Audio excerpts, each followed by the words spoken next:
Olunaku olw'eggulu abakiise ku kakiiko ka disitulikiti ey'e Wakiso bafulumiza ebyo ebigenda okuteekebwa mu mbalirira y'omwaka 2023-2024 wabula nga bangi ne gye buli eno bakyakiika ensingo olw'ensimbi entono ezaateekeddwa mu mbalirira eno nga bagamba nti singa essente zino tezongerwako Wakiso yakusigala mu mbeera embi n'okusingira ddala mu by'enguudo.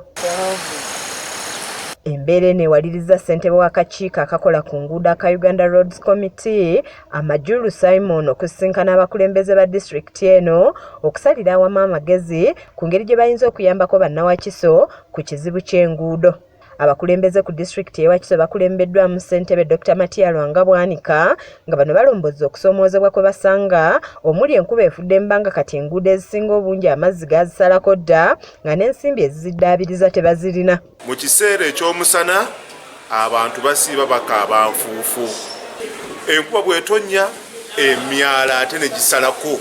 Mwalabye nti enkuba yatonye ekiro kyakeesa ku Lwomukaaga makubo gonna agasinga mu Wakiso gakutukamu agali ku mugga Mayanja. Ye Mmeeya wa Nansana Municipality Regina Bakitta agamba nti n'obutali bwenkanya mu kugabanya ensimbi z'enguudo kungi nnyo kuba mulimu ebitundu ebirina enguudo entono kyokka nga biweebwa ssente nnyingi olw'abakungu ba gavumenti abasulamu. Batuwa biliyoni emu ne baddira omunana ne bakutwala awalala basinzidde ku ki? Ekyo kitwetera gye tugenda mu maaso. Olwaliro nga Uganda Revenue Authority ejja n'efuna ssente ewange bebejja yeegonza ng'omukira gwa pusi. Naye ate bwe batuuka okugabana tewaliwo equity.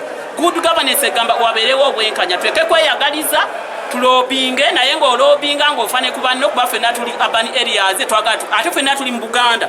Dr. Matiya Bwanika wamu ne kansala wa Wakiso Town Council Kalyowa Nasifu bagamba nti Wakiso emu ku disitulikiti ezisinga okuvaamu omusolo mungi ogudda mu kittavu ky'eggwanga naye nga bakotoggerwa bwe gutuuka kuziza mu gavumenti ez'ebitundu.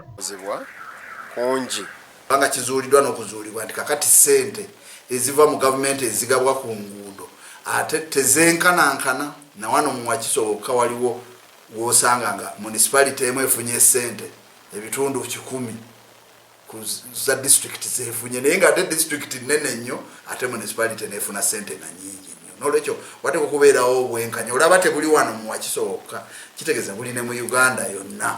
Kansala Kalyowa yennyamidde ne ku ngeri abakozi ba gavumenti gye bakyusibwamu ng'agamba nti si ya bwenkanya kuba bangi balwa mu bifo olwo ne batandika okukola emirimu mu ngeri yayagadde bengalye. Omukozi n'amala mu kifo n'akolawo ne kantiini kuganga walinga wafuuse waka ewuwe. Tulowooza omukozi bwe yandibadde nga mulungi nnyo ng'akola bulungi aleeta enkulaakulana bamutwaleko n'ewalala agikole ki agireeteyo ko ewali obubi n'ali eri obubi ajjeko eno akole kye tuyita benchmarking abeereyo emyaka 2 alabe ebintu ebibadde bikola ki bitambula. Omukungu Amajulu asabye bano okumanya nti nabo baweebwa ensimbi ntono naye ng'abawadde essuubi nti wakudda n'akakiiko ke ng'ennaku z'omwezi 14 omwezi ogujja balambule enguudo balabe ekyokuzikolera. Wabula ono yeemulugunyizza ku nsimbi entono ze bafuna okukola enguudo n'asaba bateeke ababaka ba paalamenti ku nninga bongezebwe ku nsimbi z'enguudo kuba nabo bakola ekisaanidde naye ne balemererwa kuba ensimbi ziba ntono. So the biggest problem we have is that the amount of money we get is not enough. The amount of money we get for road maintenance is not enough. That is the starting point. That's the bottom line. Kiza Peter yakusakidde eggulu erino ku lwa KSTV agaleero.